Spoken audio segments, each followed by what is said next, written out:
Bonsoir à tous, merci d'être avec nous pour cette première édition complète de la soirée sur Al-Oula. Voici les titres de l'actualité.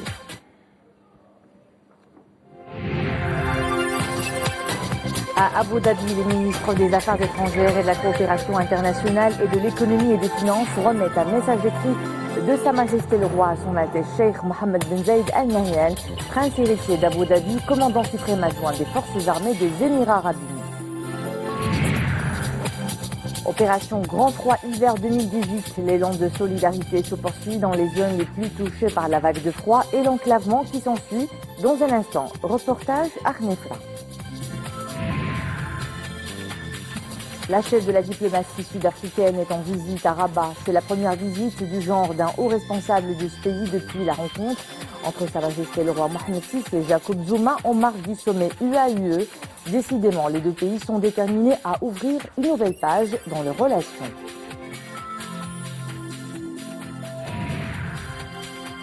Une campagne agricole sous de bons auspices. Nous verrons à Midjouna où les agriculteurs, tout comme les éleveurs, se réjouissent des dernières précipitations.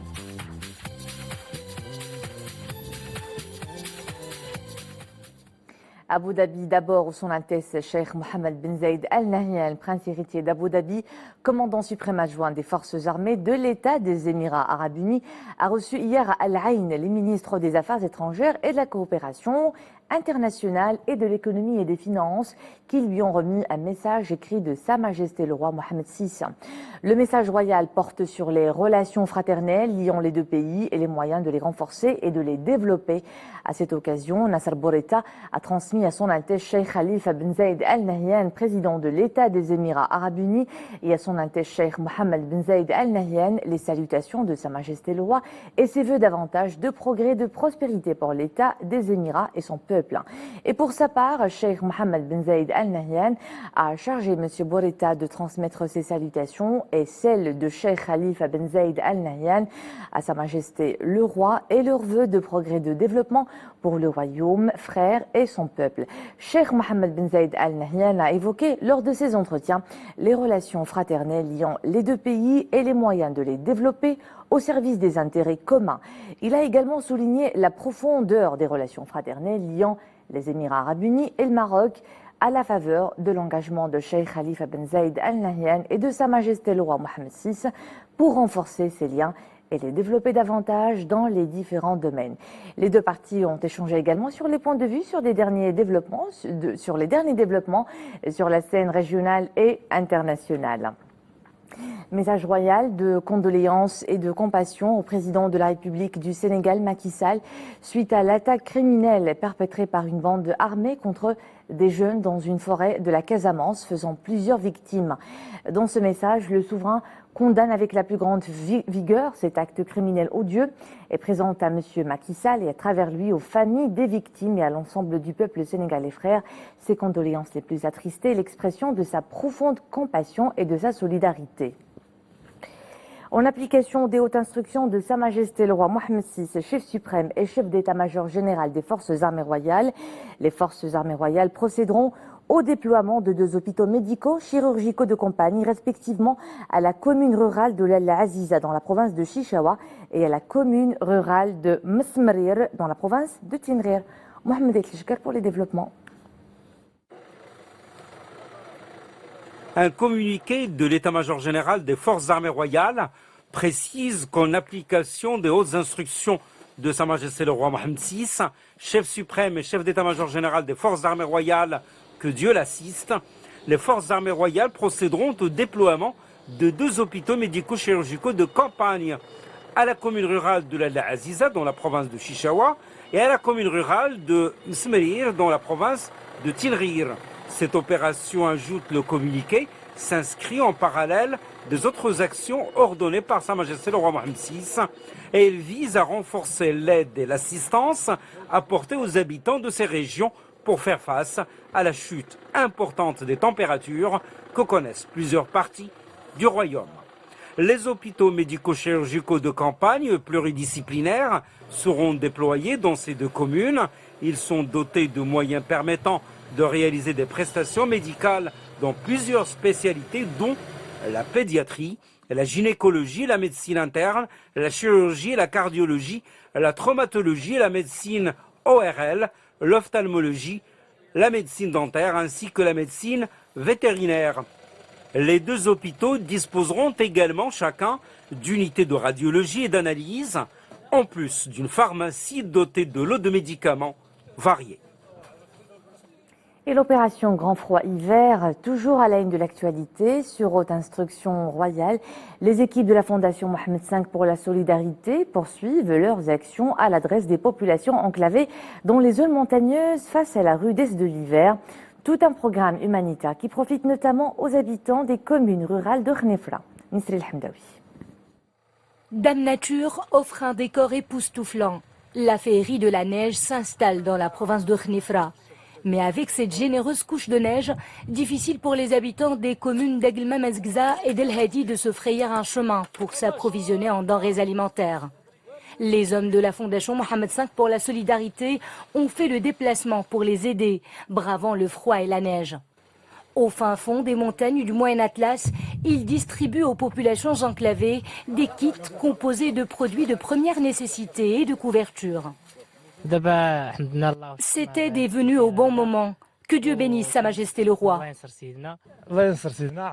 Nous remercions Sa Majesté le Roi de nous avoir accordé cette aide. On nous a donné des produits alimentaires de première nécessité. Que Dieu bénisse Sa Majesté le Roi. Les chasse-neige sont de sortie pour déblayer le terrain et faciliter le déplacement de la caravane de la Fondation. Hélas, sur cet axe, difficile d'aller plus loin. Une épaisse couche de neige entrave la circulation.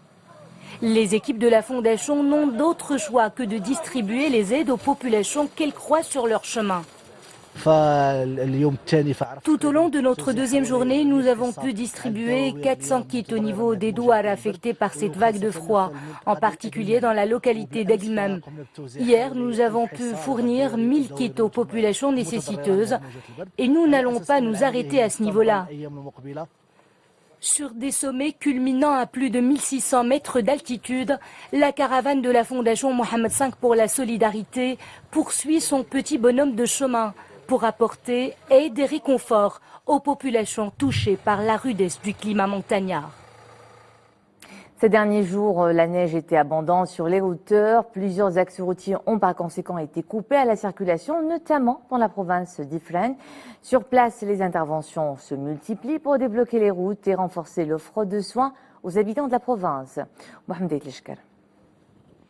L'intervention commence avec des chasse-neige. Quelques dizaines d'engins du genre sont déployés le long des centaines de kilomètres, couverts d'un épais manteau blanc au niveau de la province.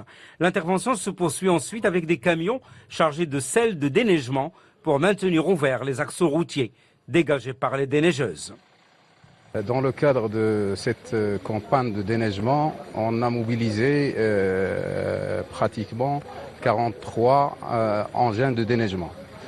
On a mobilisé également 13 cadres, 29 techniciens et 39 conducteurs d'engins pour traiter environ 1900 km de route. La circulation est organisée en convoi pour la sécurité des usagers. Les axes routiers sont ouverts par tronçons en fonction des chutes de neige. On a dû arrêter la circulation sur certains tronçons. Actuellement, donc, la circulation s'est rétablie sur la plupart des axes, mais pour l'axe national 13 qui relie Azro vers Midl, c'est l'axe routier qui relie Ifrane vers El Hajb, ont été arrêtés à cause des grandes chutes et de la tempête. Les différents engins de déneigement sont reliés à un PC central par GPS. La direction des routes dispose d'une application de géolocalisation des engins qui permet le suivi réel de ces engins et la gestion optimale de leur intervention en fonction des priorités et de l'importance des axes routiers. La mobilisation pour le rétablissement de la circulation renforce notamment l'accès aux soins. Par exemple, ici à l'hôpital provincial d'Azrou, avec ses 157 lits fortement mobilisés en cette période de vague de froid.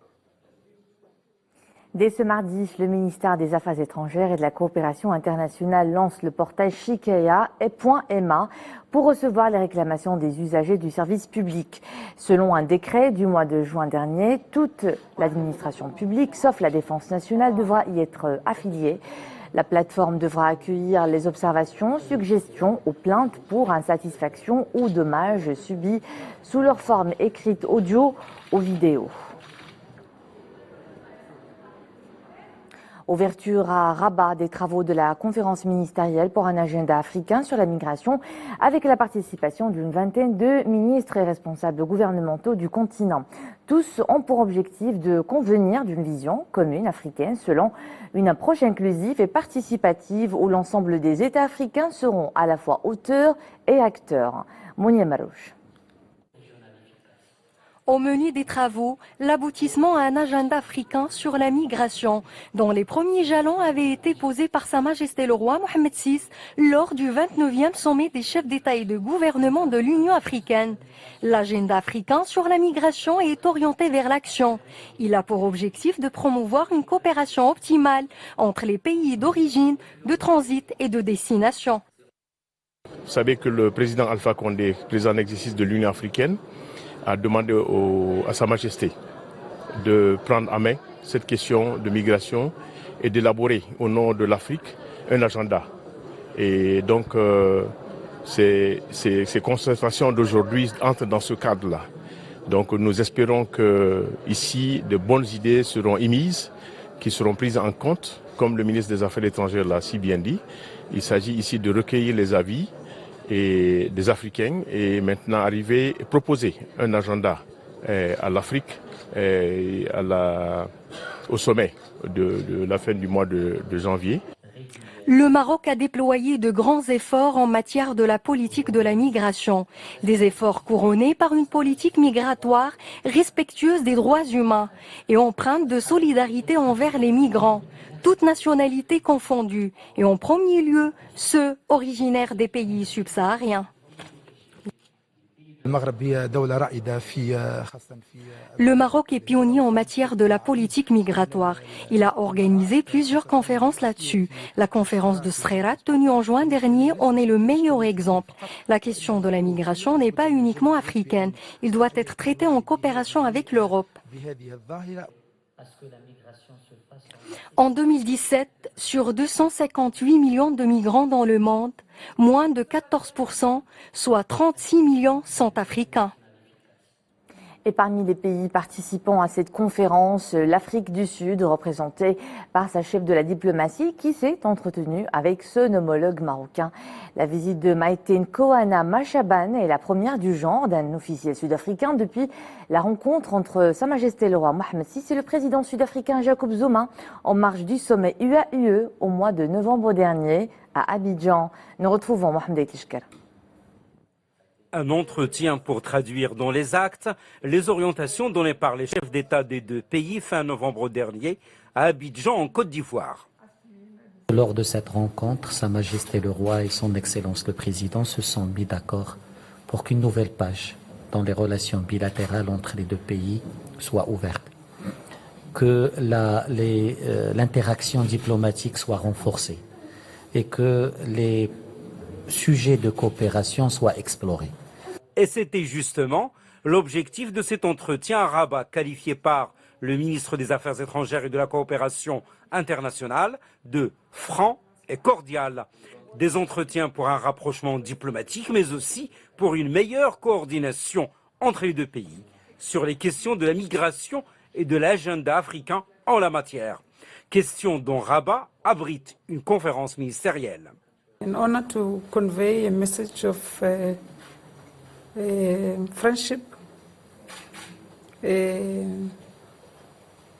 J'ai l'honneur de porter un message de fraternité à Sa Majesté le Roi, de Son Excellence le Président Jacob Zuma, à l'occasion de l'importante réunion et initiative du Maroc en vue de trouver des solutions africaines à des défis africains. Maintenant que le Maroc a regagné l'Union africaine. African solutions for African challenges. Now that Morocco is back home. into the African Union. Bref, le Royaume du Maroc et la République d'Afrique du Sud partagent la même vision par rapport à une Afrique qui doit se prendre en charge et relever ses défis.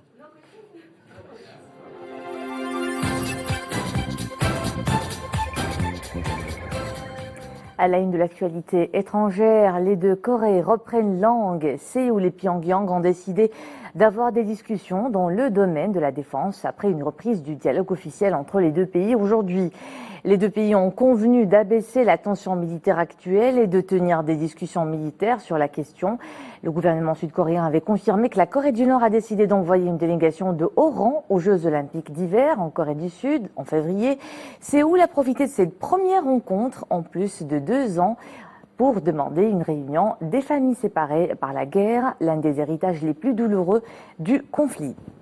L'armée syrienne intensifie ses raids sur la route orientale. Les combats font rage dans la poche rebelle où les forces du régime tentent de reprendre le contrôle d'une base militaire. Dans cette zone assiégée par les forces du président Bachar al-Assad, les affrontements se concentrent dans la localité d'Arasta et ses environs. Les 400 000 habitants doivent survivre au quotidien avec les frappes aériennes et les tirs d'artillerie meurtriers qui visent le secteur. L'Europe toujours dans le froid. Outre les tempêtes qui se sont récemment abattues sur la France, d'autres pays européens sont ravagés par des anomalies climatiques. De fortes averses ont inondé des villes françaises, allemandes et russes. Madrid fait face à des tempêtes de neige et des températures anormalement basses. À Düsseldorf, en Allemagne, les autorités ont fourni 400 000 sacs de sable afin de renforcer les rives du Rhin. Saint-Pétersbourg, en Russie, est elle aussi menacée d'inondations. Et en Californie, des évacuations de la population après que les services météorologiques aient mis en garde contre des risques de pluies abondantes associés à de possibles inondations et glissements de terrain dans les zones affectées par des incendies de grande ampleur. Dans le comté de Santa Barbara, les autorités ont exigé l'évacuation d'environ 7000 habitants.